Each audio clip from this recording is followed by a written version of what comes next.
शासकीय वसतिगृह आपण 21-22 या शैक्षणिक वर्षापासून लागू केलेल्या योजना आणि या योजनेअंतर्गत आज प्रत्येक तालुक्यामध्ये मिळून 22 वसतिगृह एकंदरीत आपण राज्यामध्ये मंजूर केलेली आहे। 2200 विद्यार्थ्यांना शिक्षणाची सोय झालेली आहे। 16 वसतिगृह सुरू झालेली आहेत। उर्वरित 6 वसतिगृह लवकरच सुरू होतील आणि ही वसतिगृह शासकीय इमारतीत सुरू करण्याचं आपल्या महायुतीच्या सरकारचं धोरण आहे। यासाठी जिल्हा प्रशासन युद्ध पातळीवर प्रयत्न करत आहे। तिथं निधीची मी कमतरता भासू देणार नाही, कारण अर्थमंत्री म्हणून मी तुमच्याशी बोलतोय। काम करताना एखाद्या कामगाराचा मृत्यू झाला तर त्याचा कुटुंब उघड्यावर पडू नये म्हणून ऑक्टोबर 24 पासून अनुग्रह अनुदानाची योजना आपण चालू केली आणि या योजना प्रभावी राबवण्याच्या करता जिल्हाधिकाऱ्यांच्या अध्यक्षतेखाली जिल्हास्तरीय समिती ही देखील आपण स्थापन केलेली आहे। दुर्दैवाने कामगारांचा मृत्यू झाला तर त्याच्या वारसांना 5 लाख रुपये मिळतात, परंतु अलीकडच्या काळामध्ये 5 लाख ही रक्कम काही फार मोठी नाही आहे। त्यामध्ये वाढ केली पाहिजे।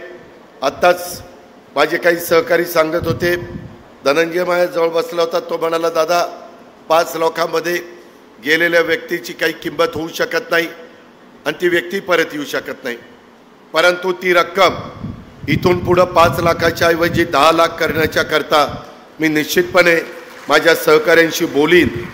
दुर्दैवाने कामगारांचा अपघातामुळे कायमस्वरूपी अपंगत्व आलं तर त्यांना 2.5 लाख दिले जातात, ते 2.5 लाखाचे आपण 5 लाख करूया आणि कामगाराला किरकोळ जखमा झाल्याला तर 50,000 रुपये दिले जातात। वास्तविक तो सगळा खर्च शासकीय आमच्या दवाखान्यात आम्ही करत असतो। बीड जिल्ह्यात 38 लाभार्थ्यांना आतापर्यंत 1,90,00,000 रुपये वितरित झालेले। मिशन साथी ही जी काही योजना आहे ती आरोग्य विभागाच्या मार्फत आपण सुरू केलेली। ह्याच्यामध्ये 1000 निवडली आहे, त्यांना प्रशिक्षण, माहिती पुस्तिका आणि प्रथमोपचार संच देण्यात येणार आहे। माझं भाषण झाल्यानंतर त्या गोष्टी तुम्हाला फर्स्ट एड किट वाटप आम्ही करणार आहे। इतर पण गोष्टी आम्ही त्याच्यामध्ये तुम्हाला देणार आहे। त्याच्यामध्ये महिलांच्या करता प्रथमोपचार संच पेटीचं वाटप, त्याचबरोबर हे सर्व उपक्रम केवळ योजना नाही तर त्यांना सन्मानाने जगण्याच्यासाठी दिलेली एक हक्काची भेट आहे आणि आपले कष्ट हे राज्याच्या अर्थव्यवस्थेला आधार देण्याचं काम करतात। त्यामुळं हे महायुतीचं सरकार तुमच्या पाठीशी आहे। हे सरकारच्या माध्यमातून आपल्या सर्वांना मदत केली जाईल। ह्याच्यामध्ये तुमच्या हक्काचं रक्षण करणं ही आमची सगळ्यांची नैतिक जबाबदारी आहे, ते पण आम्ही करू। त्याच्यामध्ये आपल्याला थांबायचं नाही तर पुढच्या पिढींचं देखील भविष्य घडवायचं आहे। त्यासाठी आपण सर्वांनी एक ध्येय ठेवलं पाहिजे। जे बांधव ऊसतोड कामगार म्हणून काम करतात त्यांची पुढची पिढी ही ऊसतोड कामगार राहणार नाही याची काळजी आपल्याला घ्यायची आहे।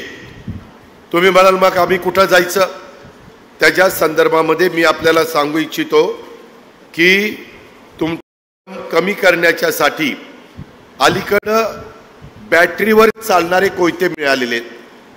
त्याचा प्रात्यक्षिक मध्ये काही माझ्या सहकारी मित्रांनी धनंजय मुंडेंनी पण घेतलेलं आहे आणि त्याच्यात श्रम कमी पडतात, लागतात, कष्ट कमी पडतात। जसं पूर्वी आमच्या सुरुवातीच्या काळामध्ये साखरेचं पोतं 100 किलो असायचं, आता 50 किलोचं केलंय। आता 1.25 मणाचं पोतं उचलणारा वर्ग आपल्याला पाहायला मिळत नाही। लोकांचं राहणीमान बदललेलं आहे, लोकांची क्षमता वजन उचलण्याची बदललेली आहे। त्या प्रकारे तुम्हाला पण याच्यामध्ये मदत झाली पाहिजे।